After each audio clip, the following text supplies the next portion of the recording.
Art isn't just strokes of color on a canvas, folks. It's a gateway into the brilliant, eccentric, and sometimes hilariously petty minds of the artists. The likes of Michelangelo, Da Vinci, and Jan van Eyck weren't just run-of-the-mill painters. They were brilliant at embedding their works with secret messages, hidden symbols, and tongue-in-cheek humor. So in this video, let's dive into 6 famous works of art that contain more mystery than a Scooby-Doo episode. Number 1. The Mona Lisa. When people think of art, Da Vinci's Mona Lisa is often the first image that springs to mind, even before one recalls the vibrant strokes of Van Gogh's sunflowers or the distorted faces of Picasso's muses. Residing within the grand halls of the Louvre in Paris, this enchanting lady is a symphony of colors and techniques that echo far beyond her famous cryptic smile. Who exactly is she? Why does her expression seem like she's privy to a secret? Perhaps akin to knowing she won the lottery but bound by a vow of silence? Besides these perennial questions, art experts and curious onlookers alike have unearthed several hidden gems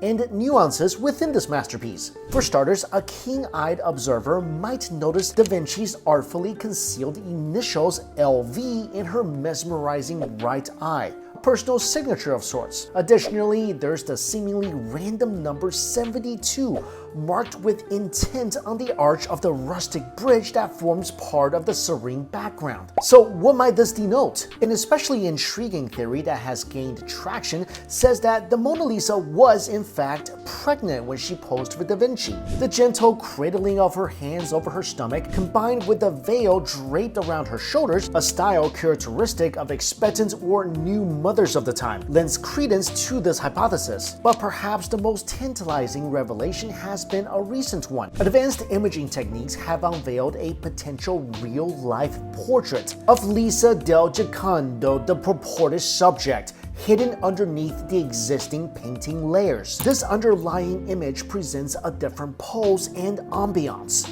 So what led Da Vinci to change directions? Was the original portrait not flattering or capturing the essence Da Vinci intended, or was there an evolution in his artistic vision? The world may never fully know, but such mysteries only amplify the Mona Lisa's eternal allure. Number 2. Botticelli's Primavera, a Renaissance house party in Florence's Uffizi Gallery. This painting will be the showstopper, the piece de resistance, the one everyone's whispering about by the hors d'oeuvres. At first glance, it's a classical who's who of the mythological world. Venus is center stage because, of course she would be, with Mercury and the 3 Graces jostling for some limelight. But Botticelli wasn't just about the deities, oh no! He was also giving a big shout out to Mother Nature. There's a floral backdrop so detailed it could double as a botanist's dream textbook. We're talking about over 500 accurately identified plant species.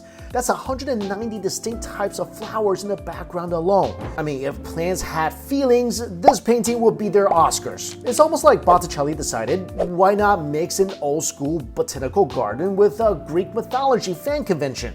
I mean, who needs a bouquet when you've got an entire meadow? So next time you feel the need to spice up your living room or impress a date with some art knowledge, just remember Botticelli's Primavera. It's like a Renaissance-era National Geographic got together with a Greek mythology comic book and threw in a Where's Waldo of flowers for good measure. Number 3. Jan van Eyck's Anaphini Portrait. Step aside Instagram, Jan van Eyck was crafting jaw-dropping images way before your filters even existed. Flashback to 1434. In a world where capturing a moment meant painstakingly painting it, Eyck whipped up his masterpiece, the Anaphini Portrait. Nestled among the treasures of London's National Gallery, this painting doesn't just serve up serious couple goals. It's a masterclass in Eyck's obsession with light, shadow, and fabric texture. Honestly, one look and you'd wish your wardrobe was half as opulent. But here's the twist. This isn't just a portrait. It's a medieval Easter egg hunt. Look closely at that ornate mirror hanging like a statement piece on the wall. You see those 2 figures reflected, crashing this intimate scene? It seems the artist himself may have pulled off one of the greatest photo bombs in art history. Yep, that's possibly Eyck in miniaturized glory, with his arm raised as if to say,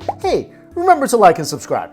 So long before we were duck-facing in front of our smartphones, Van Eyck was already sneaking into his own works. A 15th century influencer? You bet. No wonder he didn't need hashtags, his art was viral enough. Number 4, Leonardo da Vinci's Last Supper. Alright, buckle up folks, because da Vinci's The Last Supper is not just serving up a holy meal. It's possibly dishing out some secret beats. While many admire this legendary painting for its portrayal of Jesus' final mealtime, others are trying to decode its artistic Easter eggs, and we're not just talking about that juicy Dan Brown narrative. Enter Giovanni Maria Palla, a sharp-eared Italian musician who in 2007 suggested that Da Vinci might have thrown an enigmatic concert into the mix. No, really, those strategically placed loaves and intricately poised apostle hands, they're not just there for dramatic effect. If you read them from right to left in pure Da Vinci fashion, they seemingly belt out a 40-second Requiem jam.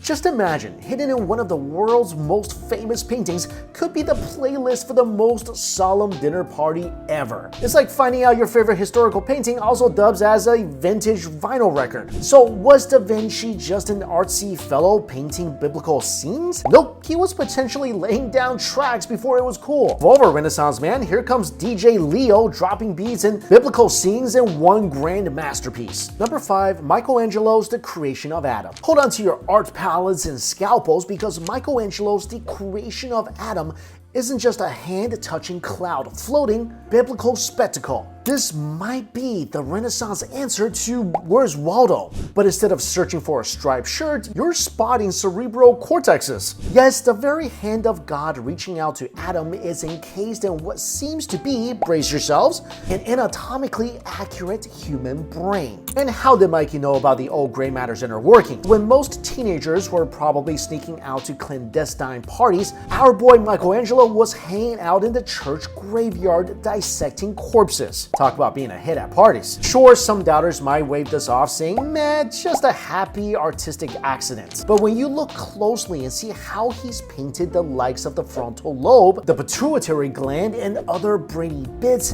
it seems less like a fluke and more like a hidden neuroscience lecture. So is the creation of Adam just about divine intervention, or was Michelangelo also saying, brain check? Bet you didn't see that coming. But next time you're gazing upon this masterpiece, remember to think with both your heart and your brain. Number 6, Michelangelo again with the Sistine Chapel ceiling. Think ceilings are boring? Clearly you haven't laid eyes on the ceiling of the Sistine Chapel. The Renaissance riddle wrapped in a mystery inside a church isn't just any old ceiling. It's a blend of epic biblical stories, breathtaking artistry, and, believe it or not, the ultimate artistic clapback. Yes, while Michelangelo was busy giving Adam a high five with God, he also had another message to convey. Between painting serpents and sinners, he managed to sneak in a bit of sass aimed squarely at his, let's just say, challenging patron, Pope Julius II. Ever the subtle satirist, Michelangelo painted the prophet Zechariah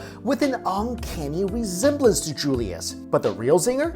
An angel floating just above Zechariah's shoulder, brazenly giving the fig, which is a cheeky gesture that's basically the Renaissance equivalent of flipping someone off. Imagine the audacity. While most would just passively aggressively complain about their boss, Michelangelo shaded the Pope on a church ceiling. And that's not just throwing shade, that's casting an eternal shadow. So art, as these anecdotes remind us, isn't just about pretty pictures. It's a smorgasbord of secrets, societal jabs, scientific marvels, and yes, the occasional petty revenge. So the next time you're nose to nose with a piece of art, remember that beneath that paint could lie a tale just as tantalizing as the colors themselves. And that wraps up this chapter of Art Meets Attitude. So until we dive into another riveting saga of history, mischief, and humor, keep those peepers peeled and minds open, dear viewers. And as always, stay curious and slightly mischievous.